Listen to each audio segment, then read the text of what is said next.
If I could sit down with my younger self, I wouldn't warn him about the little things.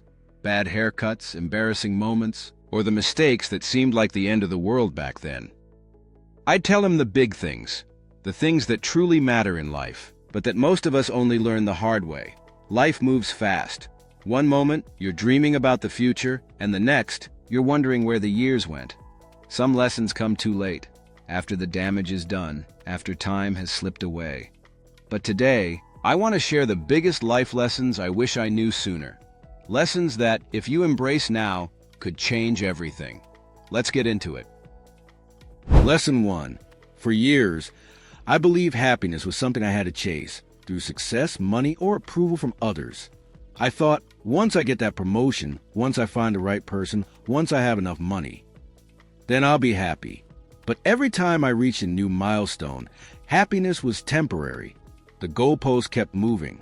Then I came across a study in positive psychology that changed everything. It showed that only 10% of our happiness comes from external circumstances. Wealth, status, achievements. The rest? It's all about our mindset, our habits, and how we see the world. I once met an older man who had lost almost everything. His job, his home, even some of his closest relationships. Yet, he radiated peace and joy. When I asked him how, he smiled and said, "I stopped waiting for happiness to find me. I decided to create it instead." That moment stuck with me. Happiness isn't something you find. It's something you build. It's in gratitude, perspective, and being present. If you're waiting for the perfect moment to be happy, stop. Because happiness isn't a destination. It's a choice. And the best time to choose it? Right now. Lesson 2. When I was younger, I believed friendships and relationships were supposed to last forever. Losing people felt like failure, like I had done something wrong. But life has a way of teaching you that not everyone is meant to stay. Some people are chapters in your story, not the whole book. And that's okay. Studies show that our social circles naturally evolve every 7 years. People change, grow apart, or take different paths. Holding on to relationships out of guilt or nostalgia only leads to resentment. I once held on to a friendship long after it had run its course. Conversations felt forced, our values no longer aligned, and yet I refused to let go until I realized something. Letting go isn't rejection. It's making space for the right people. The friends who challenge you, uplift you, and bring value to your life. The hardest truth I've learned? Not everyone is meant to be with you for a lifetime. Some are there for a season, to teach you something, to help you grow. And instead of clinging to what was, learn to appreciate what was given. Let go with gratitude, and trust that the right people will always stay. Lesson 3. I used to see failure as the ultimate setback. Every mistake felt like proof that I wasn't good enough, that I wasn't meant to succeed. So, I avoided risks, played it safe, and let fear dictate my choices. But then I heard a quote that changed my perspective. Failure is not the opposite of success, it's part of success. That hit me hard.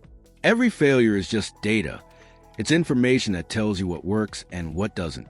Thomas Edison failed 10,000 times before inventing the light bulb. Imagine if he had stopped at failure number 9,999, the world would be a darker place, literally. The truth is, failure is a sign that you're trying, learning, and growing. I once took a huge risk on a project, invested time, effort, and money, only to watch it completely fall apart. But in that failure, I learned more than any success ever taught me. What works, what doesn't, and most importantly, that failure isn't fatal. It's feedback. So if you failed, good. That means you're in the game. Learn from it, adjust, and try again, because the only real failure is giving up. Lesson 4. When we're young, we think we have all the time in the world. We say, "I'll do it later. I'll call them tomorrow. I'll chase my dream someday." But here's the hard truth. Someday isn't guaranteed.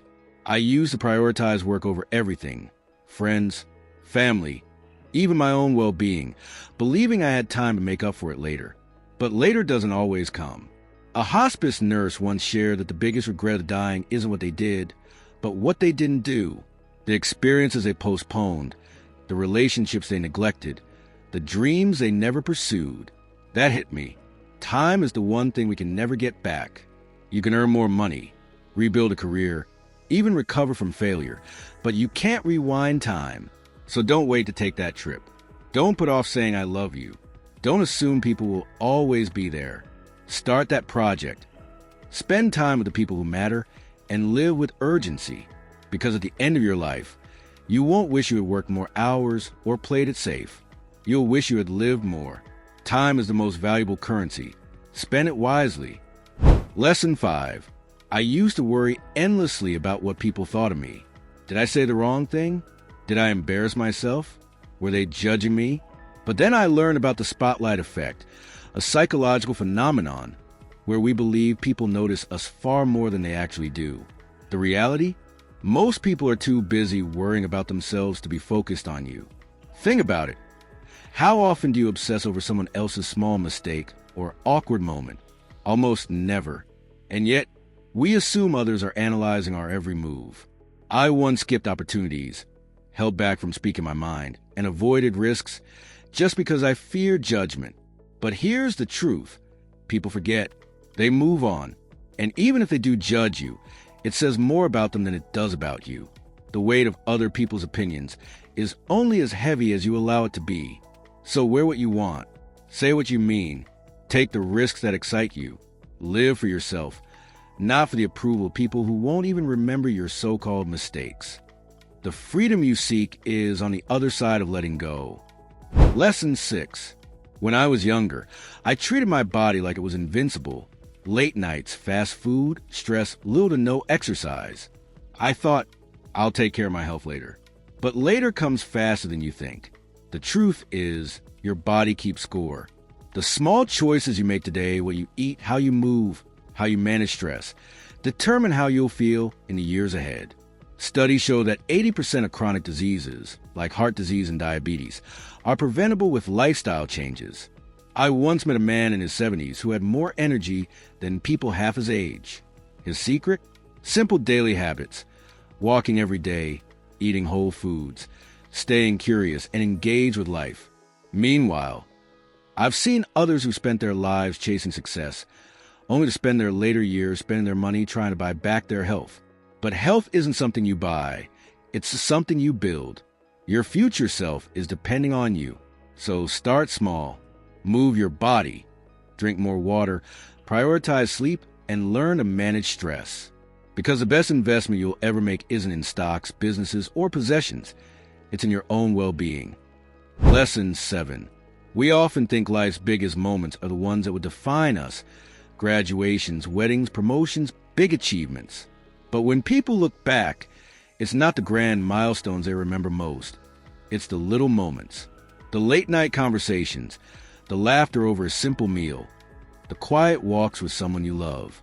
I once asked an older woman what she would give to relive just one day of her life. She didn't pick her wedding day or some big accomplishment. She said, I'd relive a random Sunday morning with my family, when the kids were young and we were all together, just laughing over breakfast. That stuck with me. We spend so much time chasing the next big thing that we forget to appreciate the ordinary moments happening right now. But one day, those small moments will be the ones we miss the most. So slow down, be present, savor the everyday magic, the warm cup of coffee, the deep conversation, the quiet sunsets. Because in the end, it won't be the awards, the money, or the achievements that matter. It'll be the simple, beautiful moments we often overlook. And those moments, they're happening right now. Life moves fast, and some lessons come too late.